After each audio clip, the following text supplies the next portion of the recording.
My cousins went on a big trip to Hawaii and told me, "You're not invited. We didn't think you could afford it." Then my aunt smiled and said, "But you'll watch the house and water the plants, right?" I just smiled back. Later, they stood outside my empty apartment, begging me to answer the door, but I was already on a yacht with new friends. Some families treat their own like free help. Mine was like that, and worse. For years, I put up with their rude comments, obvious favoritism, and being treated like I didn't belong. It all reached a breaking point last summer. I found out from social media that my cousins were planning a fancy group vacation to Hawaii. They had a group chat, booked flights, and rented a beach house for 2 weeks. I wasn't included. No one told me anything until one cousin mentioned it at a barbecue. She smiled in that fake way and said, "We didn't think you'd be interested. You probably wouldn't want to spend that much money, right?" Before I could say anything, my aunt jumped in, "But you'll be around, right? Can you water the plants and watch the house?" I smiled and said, "Sure, I'd love to." They looked so pleased, like they'd gotten away with something. But something in me snapped. I was tired of being treated like I didn't matter, so I made a plan. They left on Sunday, dressed in matching outfits, acting like celebrities. I waved goodbye, smiling. The second they were gone, I packed a bag and left. I had no plans to stay at their house. You see, I'd been saving for a different kind of trip. I had met some great people through work, fun, kind, and drama-free. One of them had a yacht, and they had invited me on a sailing trip. While my family thought I was stuck at home watering plants, I was on a yacht, sipping champagne with people who actually respected me. I posted just enough on social media to make them curious, and it worked. 3 days into their trip, I got a text, "Hey, can you send a pic of the backyard? How are the plants doing?" I ignored it. Then more messages, "Everything okay at the house? Why aren't you answering? Call me now." I switched to airplane mode and enjoyed another drink. They still had a whole week left in Hawaii. When they finally came home, I wasn't there. The house wasn't damaged, but the plants were dead, the mail piled up, and packages had gone missing. They came to my apartment, knocking and calling, but I was still at sea. I waited 2 more days before replying. Oh no, I had a last-minute chance to travel. Hope everything at the house was okay. The angry voicemail that followed? Pure gold. After that, they never tried to use me again. They still invite me to family trips now, but I always say no. I've got better plans. I thought they'd get the message and leave me alone. Nope. At the next family gathering, my aunt made a loud comment. "Some of us can't just disappear on a yacht for 2 weeks. We have responsibilities." I smiled and sipped my drink. Then came the pettiness. One day, my landlord called. "Your cousin said you might be subletting. She was worried about strangers in your place." I was shocked. They were trying to cause trouble with my housing. I didn't respond. I just kept my distance. The apology. One day I got a fancy letter from my aunt. It started off polite. "We know we haven't seen you much. I wanted to reach out." Then came the excuses. "We knew the trip would be a financial burden. We didn't want you to feel pressured to spend money you didn't have." Really? Like they were doing me a favor? Then the blame. "Leaving the house and letting the plants die was childish. You broke our trust." And finally, the fake offer. "We're planning another trip soon. I'd hate for you to miss out again. If money's the issue, we can work something out." Translation: "We still think you're broke, but we might need you again." I folded the letter and tossed it in the trash. They weren't really sorry. And I wasn't finished with them yet. I hadn't planned to get back at them again. I figured the best revenge was just ignoring them. But then, they handed me the perfect opportunity. About a month later, the same cousin who accidentally told me about the Hawaii trip called me out of the blue. "Hey," she said, sounding way too friendly, "I was thinking we should catch up, just us." That was weird. We hadn't had a real conversation alone in years, but I played along. "Oh yeah, sounds great," I said. "Awesome, brunch this weekend?" My treat. Brunch? And she was paying? Something was definitely off. Still, I said yes. We met at this fancy little place downtown, lots of mimosas, fancy plates, and overpriced avocado toast. She made small talk, fake compliments, and asked about my job. Then she got to the point. "Remember that other family trip I mentioned?" she asked. I nodded. "Well, we're planning to go to Europe this time, Spain and Italy. It's going to be amazing." I sipped my drink and waited. "I know things are better for you financially now," she said, "so I thought maybe you'd like to come. It'd be great to have you there." There it was, the fake invite. I tilted my head. "Really?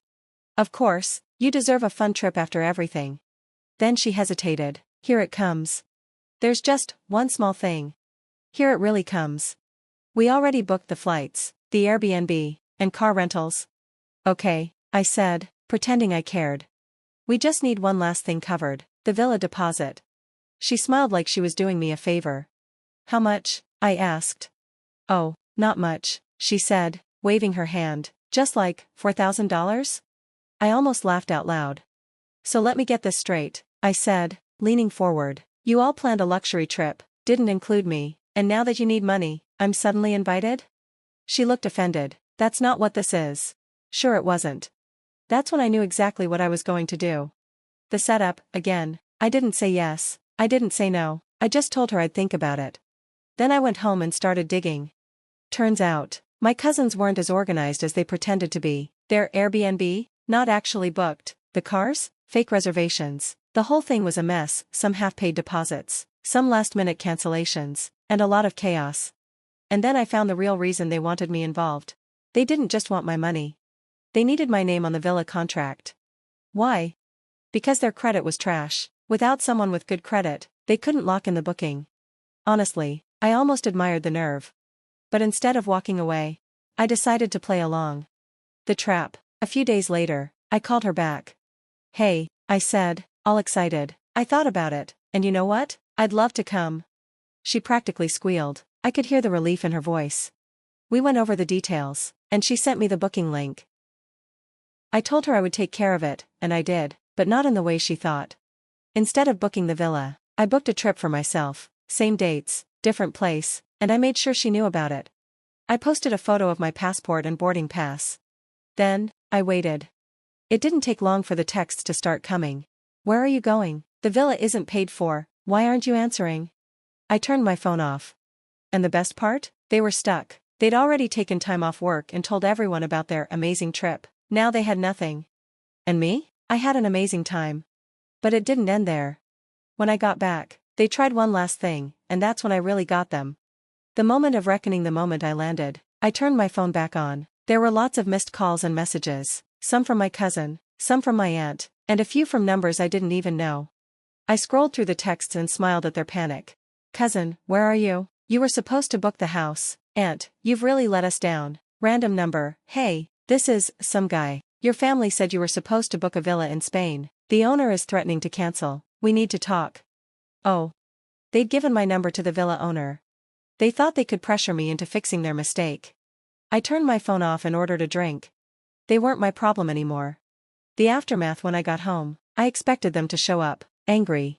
But instead, nothing. Which was worse.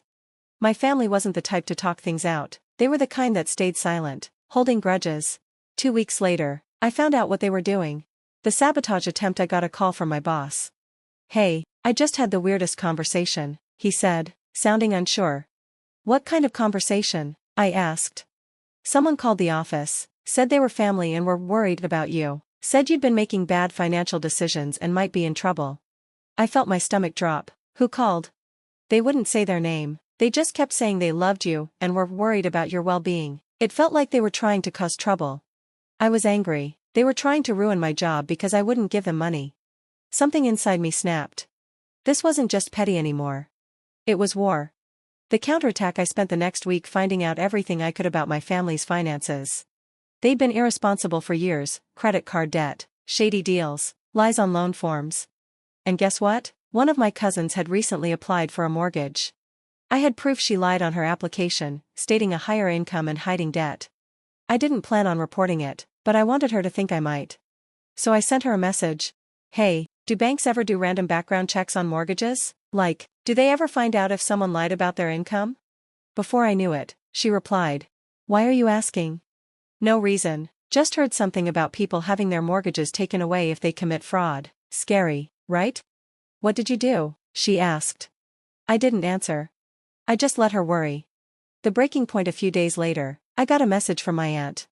This wasn't her usual passive-aggressive stuff. It was different. Please, just come over, let's talk. I thought about ignoring it, but I knew this was the moment everything would explode. So I went. And it was worth it. The confession: I walked into their house, calm and collected. My aunt, my cousin, and a few other family members were sitting there, not even pretending to be nice. My aunt attacked first. You're trying to destroy this family, she snapped. I raised an eyebrow. How, exactly? You know how. I leaned back. arms crossed. You mean how you tried to ruin my job? That was pretty low. My cousin looked pale. My aunt hesitated. We were just worried. I interrupted. Cut the act. You were trying to mess with me, and it backfired. There was silence. I turned to my cousin. Afraid your mortgage is going to be cancelled? She flinched. It was true. My aunt slammed her hand on the table. Why are you doing this? We're family. I laughed. That's funny, because when you went to Hawaii, you didn't treat me like family. When you tried to get me to pay for your Europe trip, you didn't treat me like family. And when you lied about me to my boss, you sure didn't treat me like family.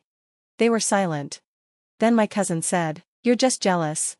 Jealous? I repeated. Jealous of what? Of you drowning in debt? Of you begging me for money? Of you being scared of losing everything? She got angry. You think you're better than us? I leaned in. I don't think. I know. Then I walked out. And I wasn't done. The final move. This wasn't the end. My family thought they could treat people however they wanted without consequences. But now, they were falling apart. The failed Europe trip had embarrassed them. My cousin was worried about her mortgage, and my aunt was furious that I stopped being their doormat. But the real twist was still coming. And when it came, it would change everything. The grand finale. The tension had been building for months, the failed trip, the mortgage scare, the sabotage attempt at my job. It was all leading up to this. And then, finally, it all came to a head. It started with a call. Not from my aunt or cousin, but from my grandmother. She was the one person who never got involved in family drama. So when I saw her name on my phone, I knew this was serious. Hey, Grandma. What is going on? She asked, sounding tired. What do you mean? I just talked to your aunt. She says you're trying to ruin your cousin's life, that you're attacking the family. I don't know what to believe, but we need to talk. A family meeting. It was happening. The final showdown. The confrontation at Grandma's house. Everyone was there. My aunt, cousin, uncle, and even some distant relatives came for the drama. Grandma sat at the center, the only calm one in the room. She told us to sit down, then spoke. I want the truth, no more lies. She turned to my aunt. Tell me what happened. My aunt went on with her version, trying to make herself the victim. She said she just wanted the best for me and made me look like the bad one. By the time she was done, I almost admired her ability to lie. Almost. Then it was my turn. The truth comes out. I calmly explained everything. How they left me out of their Hawaii trip, how they used me for house sitting, how they tried to get me to pay for their Europe trip, how they lied about me to my boss, how they tried to destroy my reputation when I wouldn't give in. My cousin scoffed. You're making it sound too dramatic. I turned to her. You called my job and tried to get me fired. Do you realize how horrible that is? She swallowed, realizing it was true. But Grandma cut her off. She was looking at my aunt and cousin, and she wasn't happy. Is that true? She asked, her voice cold. My aunt stayed quiet.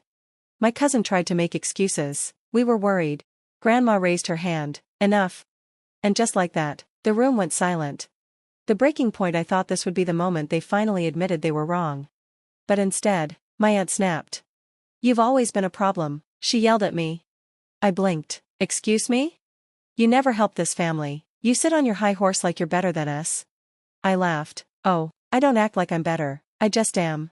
And that was when she lost it. She screamed, blamed me for everything that had gone wrong in her life. I just stood there, arms crossed, letting her self-destruct. My cousin tried to speak, but she was crying, not because she was sorry, but because she was scared. Scared that I might still report her mortgage fraud, scared that she had lost control. Then Grandma stood up. The ultimate consequence. I've had enough, she said. She turned to my aunt and cousin. I'm done defending you. My aunt went pale. Mom. No. Grandma shook her head. You've treated my name badly for years, and I let it go, but this is too much.